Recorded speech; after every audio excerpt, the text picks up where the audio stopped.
Hi നമസ്തേ. നമസ്തേ. ശ്രീരാമ ജയ രാമ ജയ ജയ രാമ. പാട്. പാടിക്കൂ. ശ്രീരാമ ജയ രാമ ജയ ജയ രാമ. ഞങ്ങളെല്ലാവരും ഭയങ്കര സന്തോഷത്തിലാണ്. ഞങ്ങളല്ല, നമ്മളെല്ലാവരും ഭയങ്കര സന്തോഷത്തിലാണ്. ഈ വരുന്ന ജനുവരി 22-ാം തീയതി അയോധ്യയിൽ രാമക്ഷേത്രത്തിലെ പ്രതിഷ്ഠാ കർമ്മം നടക്കുകയാണ്. അപ്പോൾ അതിൻ്റെ ഒരു സന്തോഷം കൊണ്ടാണ് ഞങ്ങളിപ്പോൾ രണ്ടുപേരും കൂടെ ചേർന്ന് ലൈവ് വന്നിരിക്കുന്നത്. ചിത്ര ചേച്ചിയുടെ ഒരു പോസ്റ്റ് ഉണ്ടായിരുന്നു. എല്ലാവരും ആ സമയത്ത്, അതായത് 22-ാം തീയതി ഉച്ചയ്ക്ക് 12:20 നമ്മളുടെ വീടുകളിൽ 5 തിരിയിട്ട് നിലവിളക്ക് കത്തിച്ച് ഭഗവാന്റെ രണ്ടാമത്തെ റീ എൻട്രി ശ്രീരാമചന്ദ്രൻ്റെ അദ്ദേഹത്തിൻ്റെ ജന്മനാട്ടിൽ അദ്ദേഹം വീണ്ടും വരുന്നതായിട്ട് സങ്കല്പിച്ച് അദ്ദേഹത്തിൻ്റെ പട്ടാഭിഷേകമായിട്ട് മനസ്സിൽ അതിനെ കണ്ടിട്ട് ആ ദീപം തെളിച്ച് 5 തിരിയിട്ട് ദീപം തെളിച്ച് അദ്ദേഹത്തിനെ സ്വീകരിക്കണമെന്ന് ചിത്ര ചേച്ചി പറഞ്ഞിട്ടുണ്ടായിരുന്നു. അതേപോലെ പിന്തുടർന്ന് നമ്മളും അത് ചെയ്യണം എന്ന് ആഗ്രഹിക്കുന്നു. അതുപോലെ തന്നെ നമ്മുടെ എല്ലാവരുടെയും വീടുകളിൽ നിറയെ ചെരാതുകളും നിറയെ വിളക്കുകളും എല്ലാം വെച്ച് ആഘോഷിക്കണം എന്ന് ഞാൻ എല്ലാവരോടും പറയുകയാണ്. അതോടൊപ്പം തന്നെ എല്ലാവർക്കും അക്ഷതമൊക്കെ കിട്ടിക്കാണെന്ന് വിചാരിക്കുന്നു. നമുക്ക് എല്ലാവർക്കും അക്ഷതം കിട്ടി അല്ലേ? അതെ, നമ്മൾ സ്വീകരിച്ചത് ഇവിടെ അടുത്തുള്ള ഒരു ദുർഗാക്ഷേത്രത്തിൽ വെച്ചിട്ടാണ് നമ്മൾ സ്വീകരിച്ചത്. അങ്ങനെ ഒരു മഹാഭാഗ്യം സ്വാമി ശ്രീരാമചന്ദ്ര പ്രഭു ഞങ്ങൾക്ക് തരികയുണ്ടായി. അതിന് കൂടി പുണ്യം ഉണ്ട്.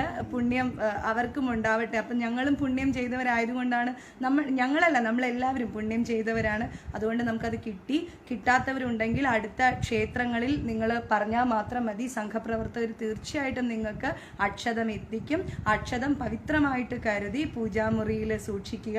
എല്ലാവർക്കും കിട്ടുന്ന ഒരു ഭാഗ്യമല്ല. കാരണം ഭഗവാന്റെ നാമങ്ങൾ പറയുക, അല്ലെങ്കിൽ ഭഗവാന്റെ ക്ഷേത്രത്തിൽ പോവുക, അല്ലെങ്കിൽ ആ സമയത്ത് ഇതുപോലുള്ള ചടങ്ങുകൾ നടക്കുമ്പോൾ, ദിവ്യമായ പുണ്യപ്പെട്ട പ്രവൃത്തികൾ നടക്കുമ്പോൾ നമ്മൾ അതിനൊരു ഭാഗമാകുക എന്നുള്ളത് എല്ലാവർക്കും കിട്ടുന്നൊരു അനുഗ്രഹമല്ല. അത് ദൈവത്തിനാൽ അല്ലെങ്കിൽ ഭഗവാനാൽ അനുഗ്രഹിക്കപ്പെട്ട വ്യക്തികൾക്ക് മാത്രമേ ആ ഒരു മനസ്സുണ്ടാവുള്ളൂ, അല്ലെങ്കിൽ ഒരു കർമ്മം ചെയ്യാൻ ഭാഗ്യമുണ്ടാവുള്ളൂ എന്ന് നമ്മൾ വിശ്വസിക്കുന്നു. അതുപോലെ തന്നെ ഏറ്റവും നമ്മളെല്ലാവരും മനസ്സിൽ ഓർക്കേണ്ട കാര്യം എന്ന് പറഞ്ഞാൽ 500 വർഷങ്ങൾക്ക് ശേഷമാണ് രാമജന്മഭൂമിയിൽ രാമന്റെ ക്ഷേത്രം ഉയരുന്നത്. അതിന് വേണ്ടിയിട്ട് എന്തുമാത്രം ആൾക്കാർ പരിശ്രമിച്ചിട്ടുണ്ട്. എത്രയോ തലമുറ നമ്മുടെ മുന്നിലൂടെ കടന്നുപോയല്ലേ. നാം ജീവിച്ചിരിക്കുന്ന ഈ കാലഘട്ടത്തിൽ അങ്ങനെ ഒരു മഹത് കാര്യം ഉണ്ടാകുന്നു എന്ന് പറയുമ്പോൾ ഈ കലിയുഗത്തിലെ ഏറ്റവും വലിയ കാര്യം, ഈ കാലത്ത് നാം ജീവിച്ചിരിക്കുന്ന അവസരത്തിൽ ഇതുണ്ടാവുന്നു എന്ന് പറയുന്നത് ഭയങ്കര സന്തോഷമുള്ള കാര്യമാണ്.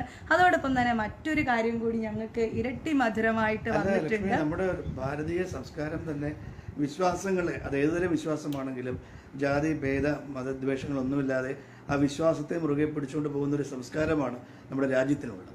അതെ. അപ്പം അതിൽ ഞങ്ങൾക്ക് മധുരത്തിൽ ഇരട്ടി മധുരം എന്ന് പറയുന്ന പോലെ ഞങ്ങൾക്കുണ്ടായിട്ടുള്ള ഏറ്റവും വലിയ സന്തോഷം എന്ന് പറഞ്ഞാൽ ഞങ്ങളുടെ അച്ഛൻ പാടിയ കർസേവയ്ക്ക് വേണ്ടിയിട്ട് അച്ഛൻ ജയശേട്ടൻ്റെ അച്ഛൻ ശ്രീ പട്ടണക്കാട് പുരുഷോത്തമൻ പാടിയ LPR വർമ്മ സാറിൻ്റെ സംഗീതം, അദ്ദേഹത്തിൻ്റെ രചന ആരാണ് എന്നുള്ളത് കൃത്യമായിട്ട് അറിയില്ല. അങ്ങനെ ഒരു പാട്ട് ഞങ്ങൾക്ക് കിട്ടിയിട്ടുണ്ട്. അപ്പം ആ പാട്ട് കുമ്മനം രാജശേഖരൻ അങ്കിളാണ് അത് ഷെയർ ചെയ്ത് തന്നിട്ടുള്ളത്. അപ്പൊ അത് ഷെയർ ചെയ്ത് കണ്ടപ്പോൾ ഞങ്ങൾക്ക് ഭയങ്കര സന്തോഷമായി. ഈ അവസരത്തിൽ അച്ഛൻ നമ്മളോടൊപ്പം ഇല്ല. അച്ഛൻ്റെ വളരെ യങ് ആയിട്ടുള്ള ഒരു പ്രായത്തിൽ അച്ഛൻ പാടിയിട്ടുള്ളൊരു പാട്ടാണ്. അദ്ദേഹത്തിൻ്റെ മനോഹരമായിട്ടുള്ള ശബ്ദം, ഹൈ പിച്ചിലുള്ള ആലാപനം, അത് ഭയങ്കര സന്തോഷം തോന്നി. അത് ഓൾറെഡി നമ്മൾ ഷെയർ ചെയ്തിട്ടുണ്ടായിരുന്നു. എന്നാലും അതിൻ്റെ ഒരു സന്തോഷം ഈ ഒരു അവസരത്തിൽ അത് പറയണം എന്ന് തോന്നി. ഒരു കലാകാരനെ സംബന്ധിച്ച് സത്യം പറഞ്ഞാൽ അവിടെ ജാതിയോ മതമോ ഒന്നുമില്ല. അച്ഛൻ ശ്രീരാമചന്ദ്ര ദേവന് വേണ്ടിയിട്ടും അല്ലാതെ മുസ്ലിംസിന് വേണ്ടിയിട്ടും ക്രിസ്ത്യൻസിന് വേണ്ടിയിട്ടും ഒരുപാട് ഗാനങ്ങൾ ആലപിക്കുകയുണ്ടായി. ഒരു പാട്ടുകാരനെ സംബന്ധിച്ച് അല്ലെങ്കിൽ അങ്ങനെ ഒരു മതം എന്നുള്ള വ്യത്യാസമൊന്നുമില്ല. ആര് പാടാൻ വിളിച്ചാലും, ഏത് ദേവതയെപ്പറ്റി പാടാനുള്ള പാട്ട് അല്ലെങ്കിൽ ആ സംഗീതം എന്നുള്ള അദ്ദേഹത്തിൻ്റെ സർഗസിദ്ധമായ അദ്ദേഹത്തിൻ്റെ സർഗവാസനകളെ എവിടെയും ഉപയോഗിക്കാൻ ഒരു കലാകാരൻ ബാധ്യസ്ഥനാണ്. അതുപോലെ അച്ഛൻ എല്ലാ ദേവതകൾക്കും വേണ്ടിയിട്ട് പാടിയിട്ടുണ്ട്, എല്ലാ വിശ്വാസങ്ങൾക്കും വേണ്ടിയിട്ട് പാടിയിട്ടുണ്ട്.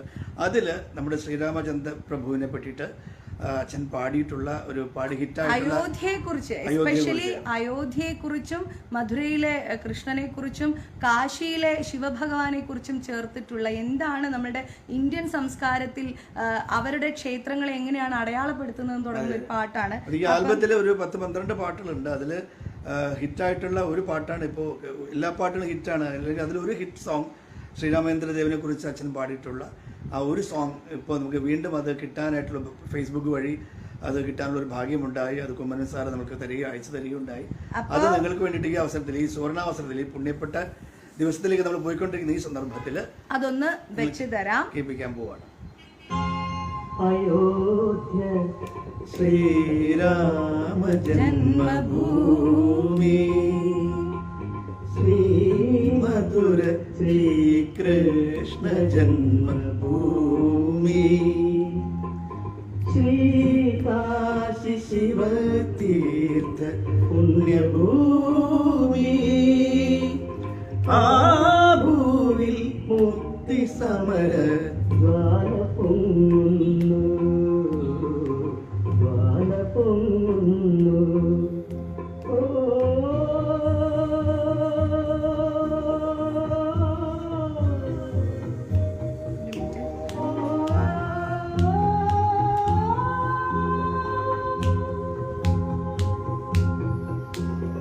അയോധ്യ ശ്രീരാമ ജന്മഭൂമി.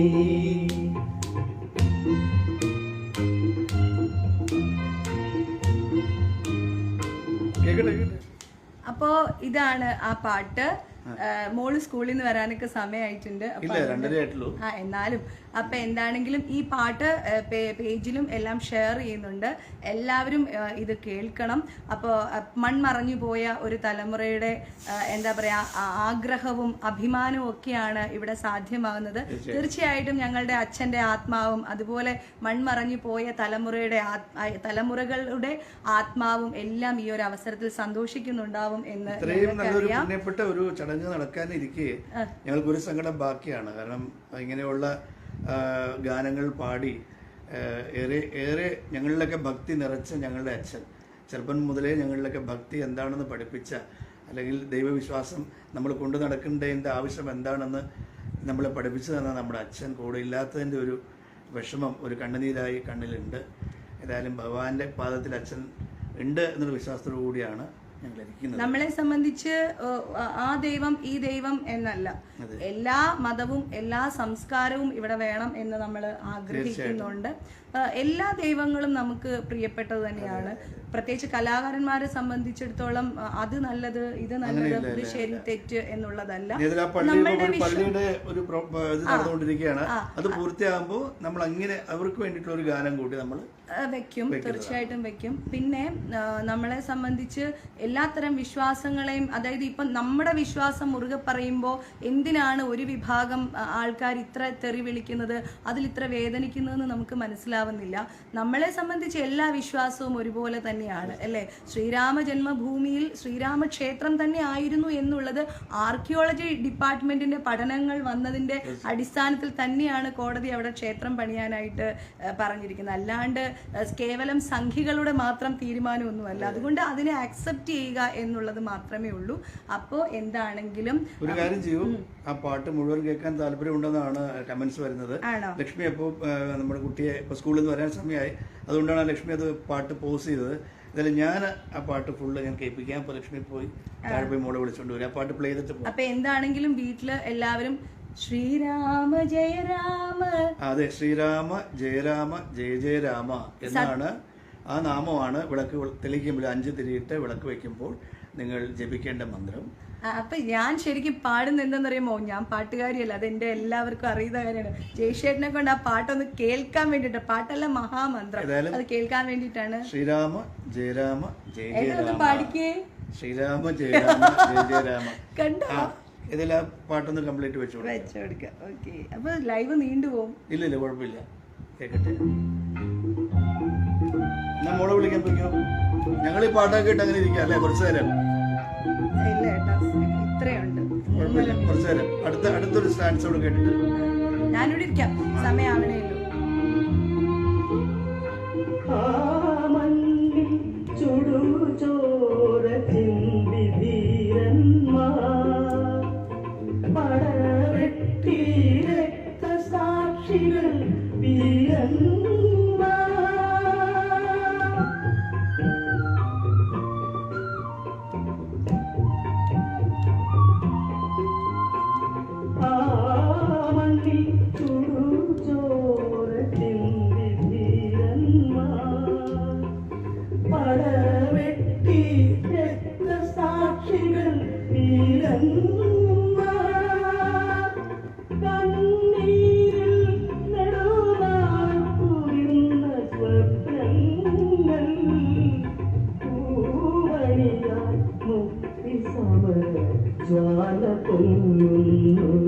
ജയ് ശ്രീരാം.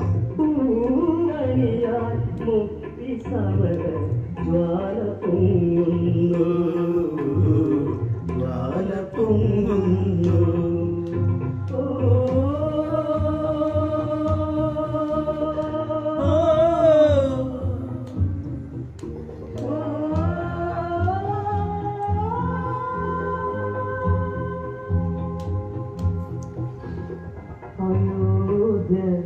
ശ്രീരാമ ജന്മഭൂമി.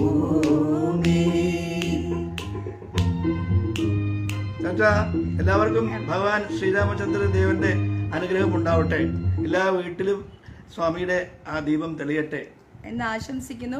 അതോടൊപ്പം ഇതിന്റെ ഈ ചരിത്ര മുഹൂർത്തത്തിന് സാക്ഷിയാകാൻ നമുക്ക് പറ്റുന്നു എന്നുള്ളത് ഒരു വലിയ സംഭവം തന്നെയാണ്. കാരണം ശരിക്കും എന്താ പറയാ, നമ്മുടെ കാലത്ത് നടന്ന സംഭവങ്ങളാണ് ഇതെല്ലാം അല്ലേ. അപ്പോൾ ആ ഒരു ചരിത്ര മുഹൂർത്തത്തിൽ നമ്മുടെ കാലത്ത് എന്ന് ചോദിക്കുമ്പോൾ നമ്മളൊക്കെ ജീവിച്ചിരുന്ന കാലഘട്ടത്തിൽ അയോധ്യയിൽ ക്ഷേത്രം വന്നു എന്നുള്ളത് ഭയങ്കര അഭിമാനകരം. ഞങ്ങള് കാത്തിരിക്കുകയാണ്. നമുക്ക് അയോധ്യയിൽ വെച്ച് കാണാം. ഓക്കെ, നമസ്തേ, നമസ്കാര, ബൈ ബൈ, ജയ് ശ്രീറാം.